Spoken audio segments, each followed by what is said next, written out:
The Nashville Predators are hoping to turn things around after a very disappointing season a year ago. And Kimmel of Locked On Predators is here to talk about what it'll take to get that done.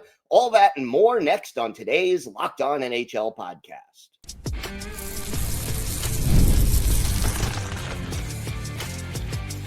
You're Locked On NHL, your daily podcast on the National Hockey League. Part of the Locked On Podcast Network, your team every day. Gil Martin here, and welcome everybody to the Monday edition of the Locked On NHL podcast. We are part of the Locked On Podcast Network, your team every day. I want to thank everyone who makes Locked On NHL your first listen every day. Don't forget to subscribe on YouTube or wherever you listen to podcasts so you never miss an episode.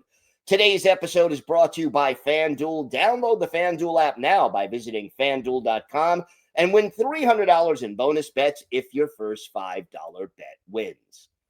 It is my pleasure to welcome back to the show the co-host of Locked On Predators, Ann Kimmel, and a fresh start in Nashville after a disappointing year last year.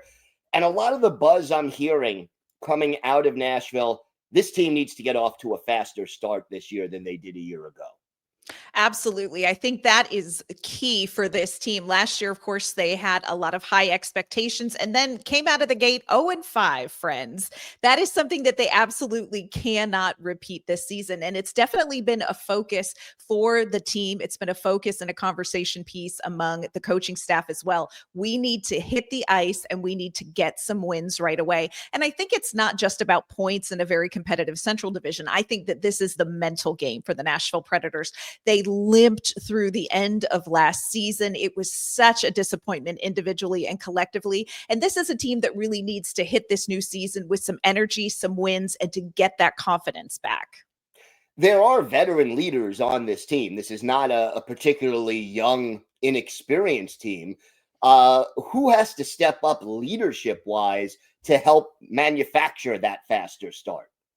Yeah, leadership has been a big discussion among the team in the offseason because one of the struggles last year when you brought in a Steven Stamkos, when you brought in a Jonathan Marchessault, is there is sort of this reshuffling of leadership in the locker room. Barry Trotz referred to it in the offseason as leadership paralysis, where Steven Stamkos wasn't sure how much do I speak up and how much do I sit back and learn. I think there were a lot of very difficult but very honest conversations among the leadership group of the Nashville Predators with Barry Trotz, with Andrew Brunette. And I think each of them individually understands not only does my performance on the ice have to be different, but I need to be a voice in the locker room that's going to speak up and get comfortable. And I think because these leaders know each other a little bit better, there's less of that feeling out and tentativeness of calling out themselves, other players, bringing up hard topics.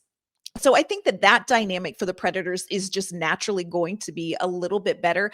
When it comes to on-ice performance, there's really not a leader except for Philip Forsberg who doesn't need to have a better season. This was a really disappointing season last year across the board for Nashville, especially for Stamkos and Marchessault. So those are two players who really are looking at hitting the ice early and really finding their groove early, which is something they both struggled with last season. What are some of the other keys to success this season for this team? What else do they have to do?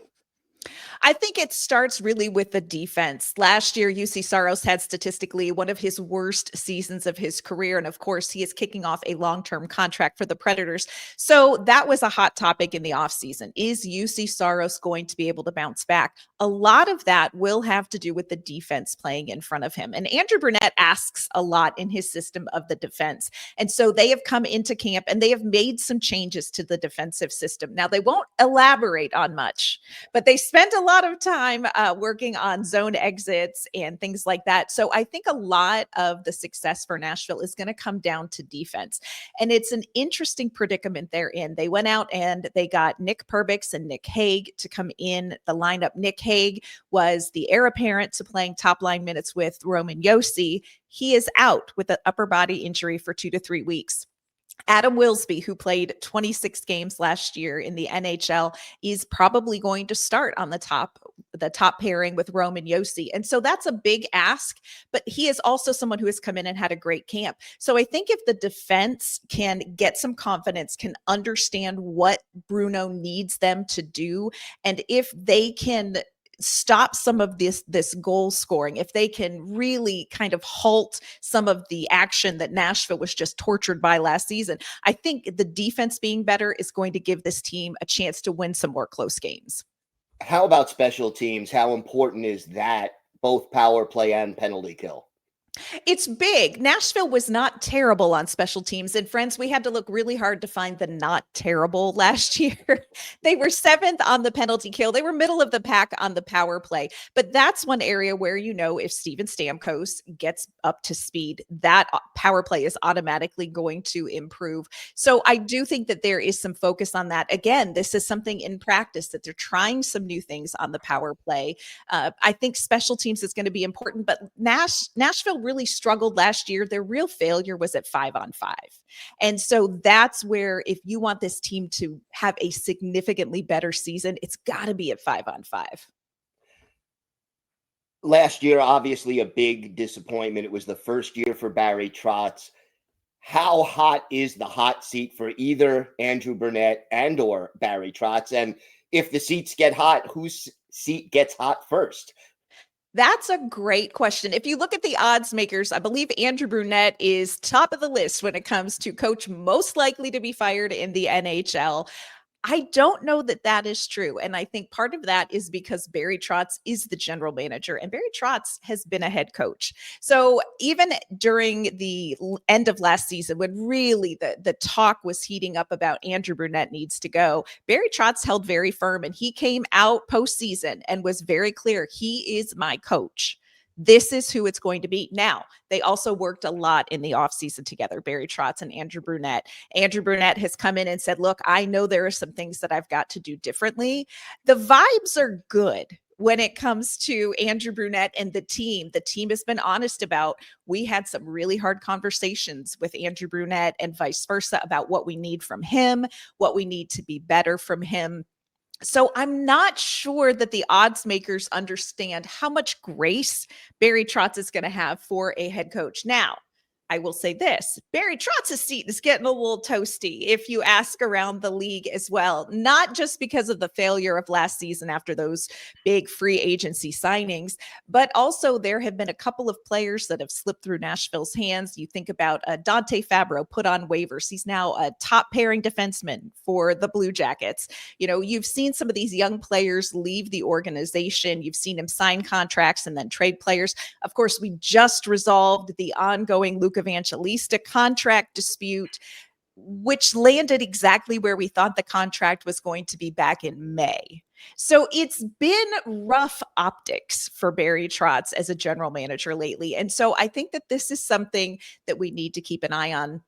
I do think if the Predators struggle out of the gate, I think that people are going to be as concerned about the general manager in the front office as they are about who sits behind the bench.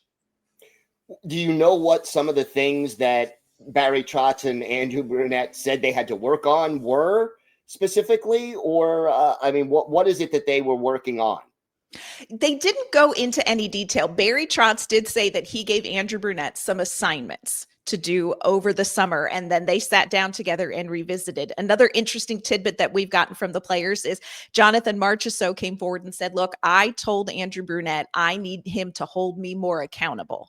Barry Trotz has said last year Andrew Brunette was too nice with some of the veterans. So I do think that there's going to be an element of more accountability from the front, from the front office, but certainly from Andrew Brunette when it comes to these veterans who you just sort of assume are going to self-correct. And I know that's one thing that we have heard, that, okay, you need to speak up as the head coach. You need to call these guys out. You need to hold everybody accountable. So I think that's going to be a really interesting dynamic to watch as this team kicks off this next season. Yeah, something definitely to keep an eye on. And why don't you tell our viewers and our listeners where they could find the podcast and where they could find you and your co-host on social media? You can find the podcast wherever you get your favorite podcasts on any podcasting platform. Of course, we are on YouTube as well. You can find us on social media at LO_Predators. You can find me on social media at ANK_Mama on Ice. You can find my amazing co-host Emma Lingen at Emma_Lingen on social media as well. And thank you so much. Today's episode is brought to you by your friends at FanDuel. The NFL season is here, and FanDuel has an offer that you don't want to miss. Right now, new customers can bet just $5 and get $300 in bonus bets if your first bet wins. That's right. Pick a bet, put down $5, and if it hits, you'll unlock $300 in bonus bets to use across the app. I love how FanDuel gives me so many ways to play. I've built same-game parlays to increase my odds. I've tried player props and even followed the live lines during games. It makes watching football even more exciting when you've got a little something riding on the action. So whether you're a casual fan or love diving into the stats, FanDuel makes the game day experience so much better. So what are you waiting for? Visit FanDuel.com to download the FanDuel app today and get started. Place your first $5 bet. If it wins, you get $300 in bonus bets to use across the app. FanDuel.com. Check it out today.